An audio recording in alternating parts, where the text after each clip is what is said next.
오늘 우리에게 주신 하나님 말씀은 구약성경 이사야 2장 1절부터 5절까지입니다. 한 절씩 교독하겠습니다. 이것은 아모스의 아들 이사야가 유다와 예루살렘을 두고 계시로 받은 말씀이다. 마지막 때에 주님의 성전이 서 있는 산이 모든 산 가운데서 으뜸가는 산이 될 것이며 모든 언덕보다 높이 솟을 것이니 모든 민족이 물밀듯 그리로 모여들 것이다. 백성들이 오면서 이르기를 자 가자 우리 모두 주님의 산으로 올라가자 야곱의 하나님이 계신 성전으로 어서 올라가자 주님께서 우리에게 주님의 길을 가르치실 것이니 주님께서 가르치시는 길을 따르자 할 것이다. 율법이 시온에서 나오며 주님의 말씀이 예루살렘에서 나온다. 주님께서 민족들 사이의 분쟁을 판결하시고 무 백성 사이의 갈등을 해결하실 것이니 그들이 칼을 쳐서 보습을 만들고 창을 쳐서 낫을 만들 것이며 나라와 나라가 칼을 들고 서로를 치지 않을 것이며 다시는 군사훈련도 하지 않을 것이다. 5절 함께 읽겠습니다. 오너라 야곱 족속아 주님의 빛 가운데서 걸어가자. 아멘. 오늘은 예배를 시작하면서 말씀드린 것처럼 환경주일로 한국 기독교 교회 협의회가 제정하여 지키는 주일입니다. 지난 6월 5일이 환경의 날이었죠. 그래서 국제사회에서는 한 1960년대 후반, 1970년대 초반부터 교회들이 환경 문제에 관심을 갖기 시작했고 한국에서는 1984년에 환경주일이 처음 제정돼서 올해로 43번째 환경주일을 맞습니다. 해마다 환경주일을 앞두고 자료집을 발행하는데 오늘 드린 공동기도와 설교는 그 자료집을 활용해서 작성했습니다. 주제도 해마다 정하는데요. 올해 주제가 이사야 2장 4절을 근거로 칼을 쳐서 보습으로 우리가 생명의 숲이 됩시다 하는 그런 주제를 정했어요. 그래서 그 본문을 그대로 가지고 왔습니다. 숲은 언제 만들어졌을까요?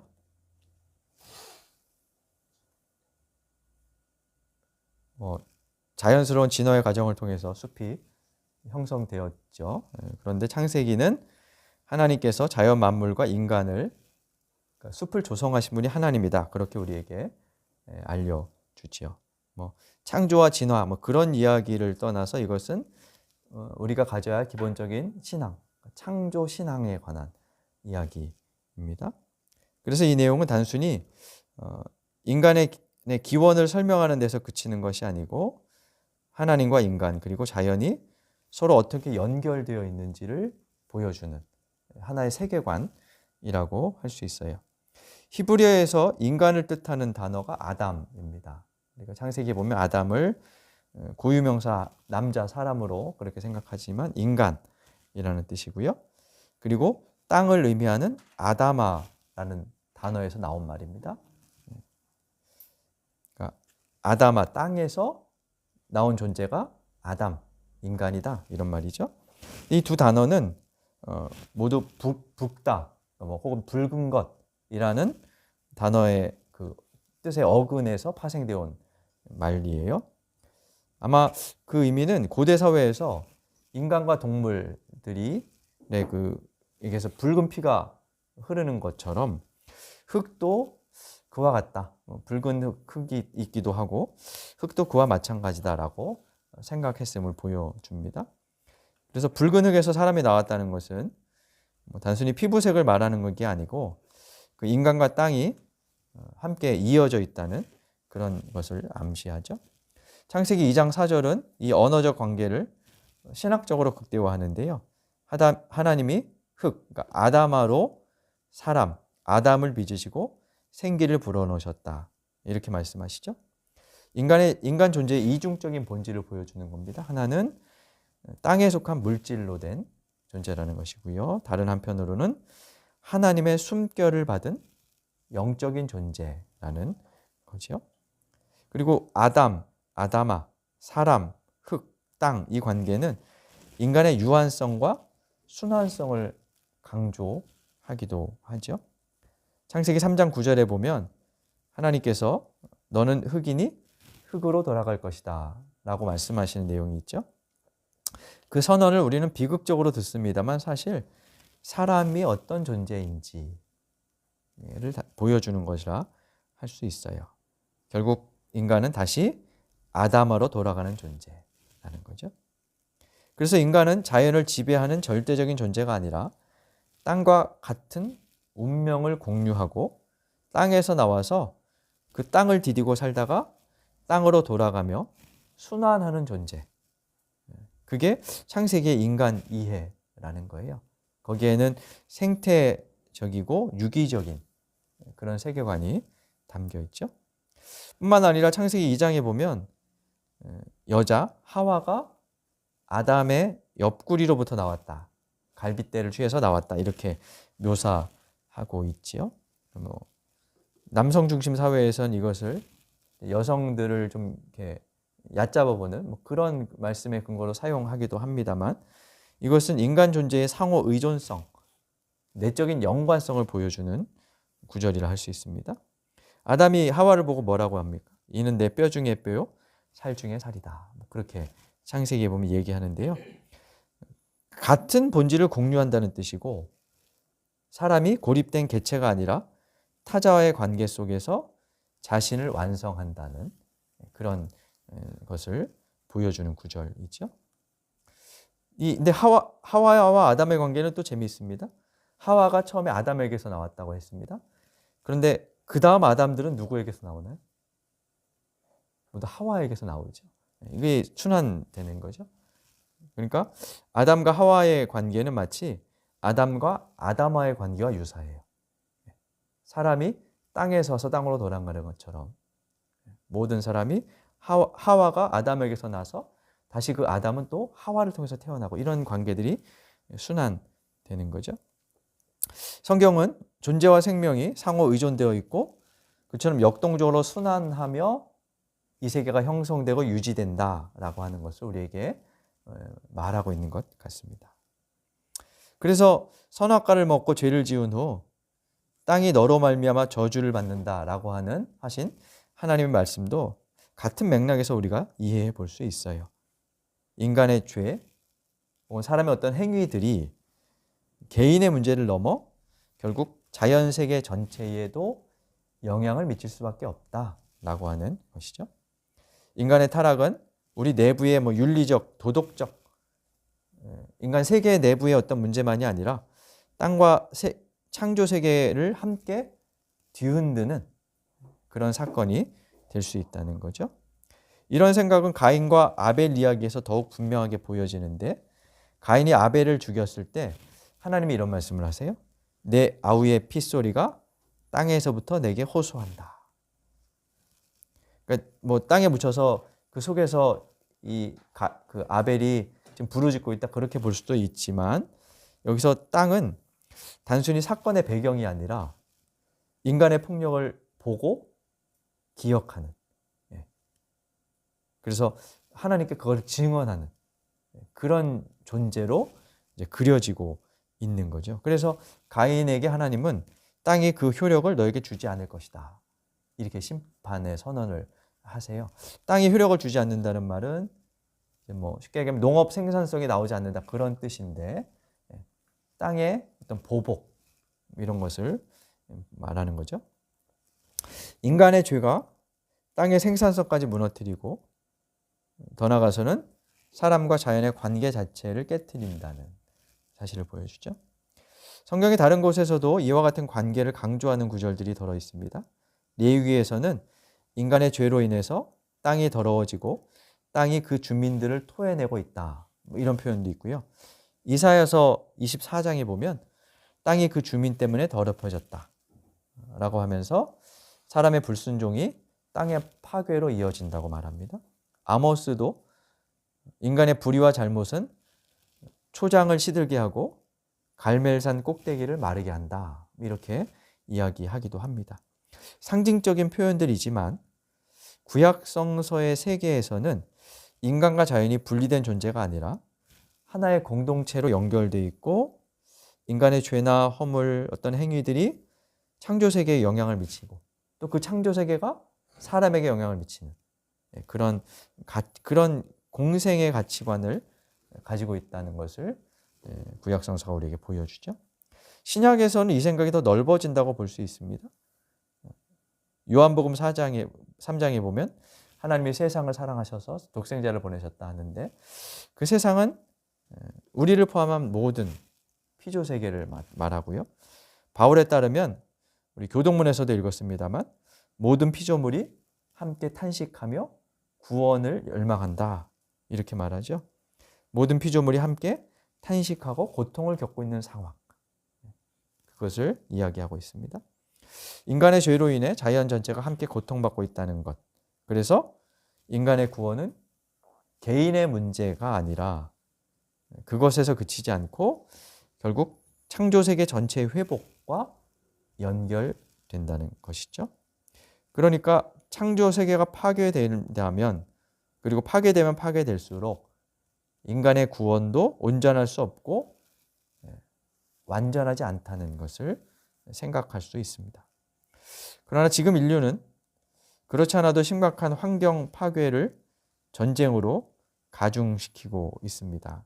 아마 올해 환경주일에 이 전쟁과 환경 문제를 연결해서 자료집을 제공한 것은 우리가 아는 것처럼 최근 몇 년 전부터 계속되고 있는 러시아와 우크라이나 간의 분쟁, 그리고 미국과 이란, 이스라엘의 그런 갈등과 전쟁 상황을 염두에 두고 이런 이제 자료를 제공한 것 같아요.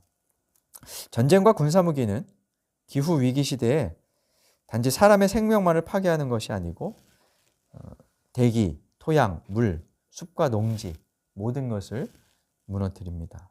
현대 전쟁은 더 크지요, 그 피해가. 군대는 평상시에도 화석 연료를 꽤 많이 소비하는 집단입니다. 근데 전쟁이 시작되면 무기를 더 많이 생산하고 또 파괴하다 보면 탄소 배출이 그 어느 때보다 급증할 수밖에 없다 그러죠. 여기서 문제는 단순히 군대도 탄소를 배출해 이런 정도의 것이 아니고 그 전쟁이 기존의 전력시설, 상하수도 시설, 교통, 주거, 여러 생활 인프라를 파괴하고 또 그 파괴된 시설을 다시 복구하려면 또 탄소 배출이 나오는 그런 악순환의 문제가 생긴다는 거죠. 그리고 전쟁은 토질과 수질을 오염시켜서 생태계를 회복 불가능하거나 혹은 그것이 수십 년 이상 걸리는 상태로 몰아넣습니다.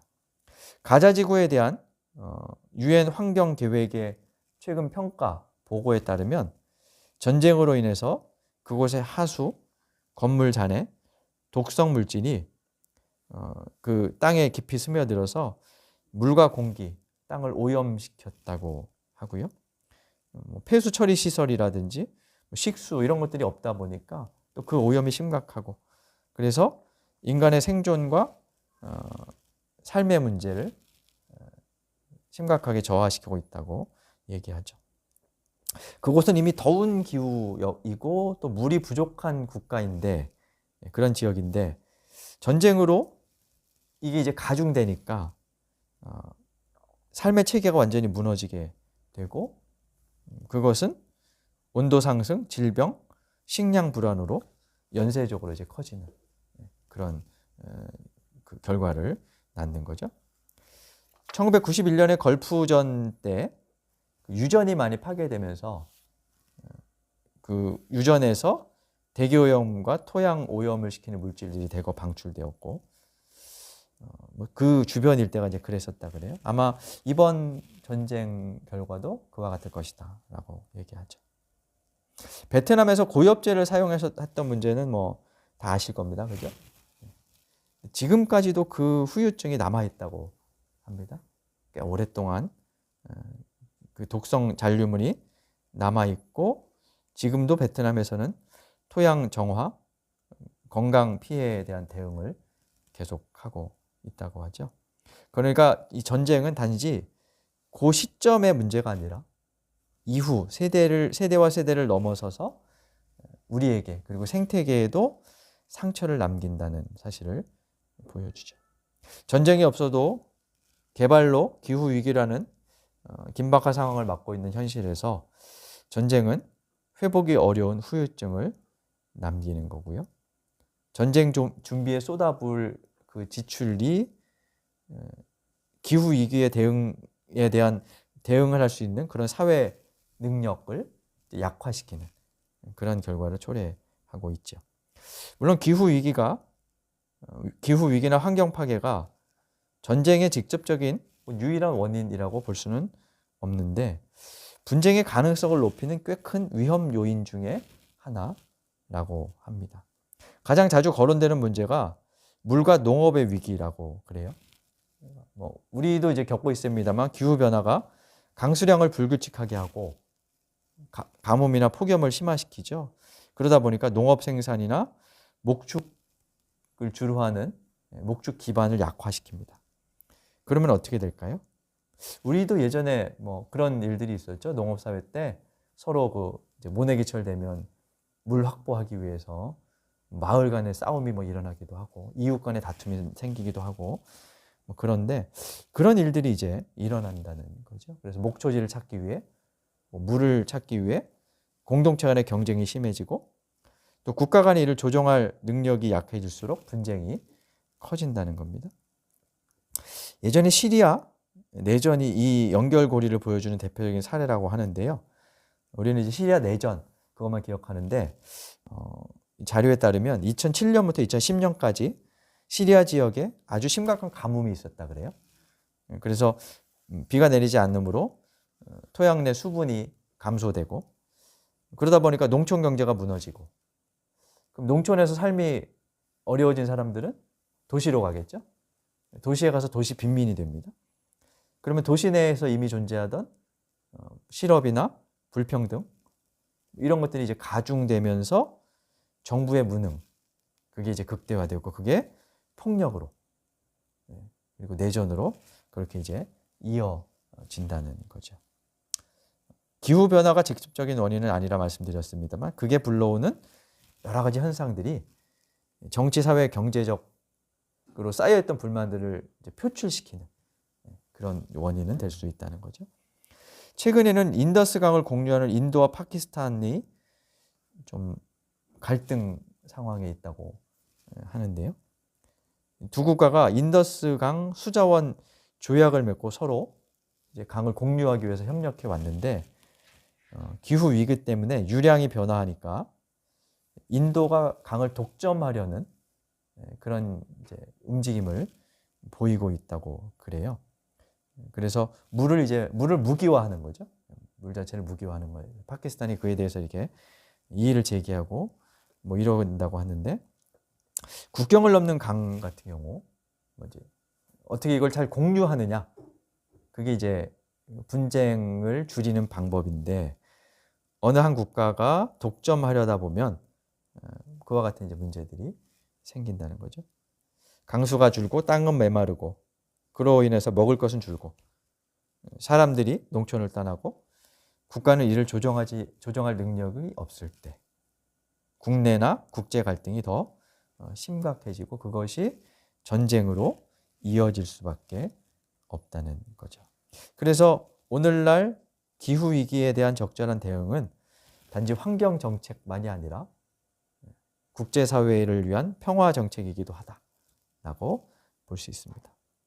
우리는 이처럼 전쟁과 폭력 그리고 기후 위기로 신음하는 시대에 또 한 번 환경주의를 맞았습니다.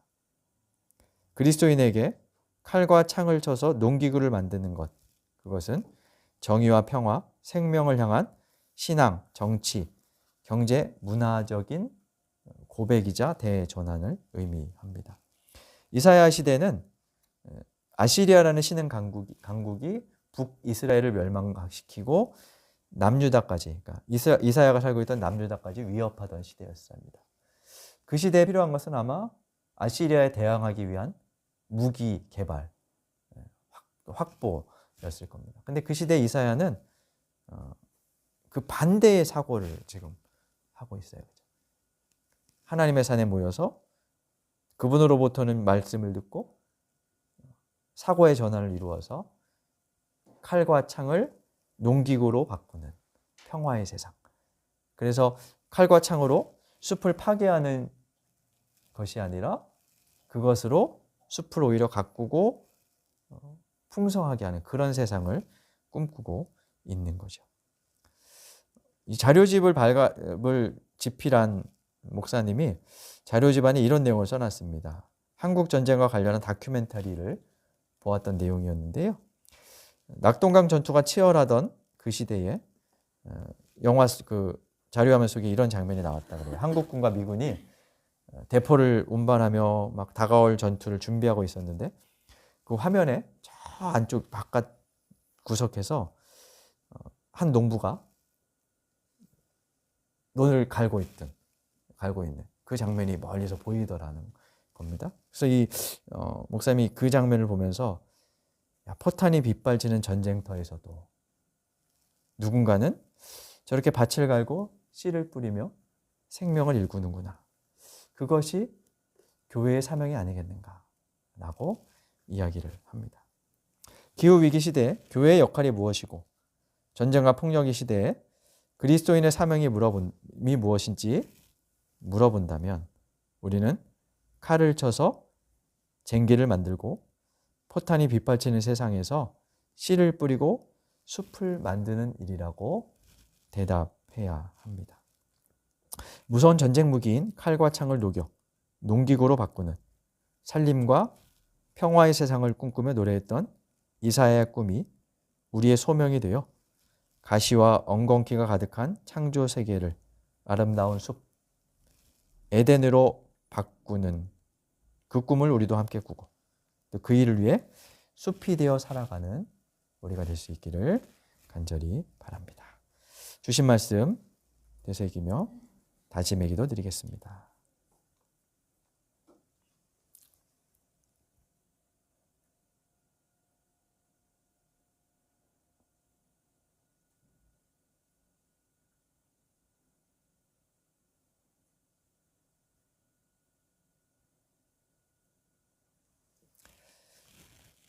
창조의 아버지, 환경주의를 맞아 당신께서 창조하신 피조세계의 탄식, 거기에 다시 한번 귀 기울여 봅니다.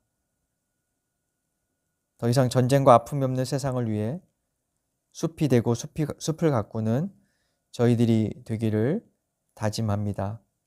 저희의 다짐을 넘어 실천으로 이어지게 하여 주시고 그리하여 기후위기를 극복하고 더불어 평화의 숲을 이뤄갈 수 있도록 도와 주옵소서. 예수님 이름으로 기도드립니다. 아멘.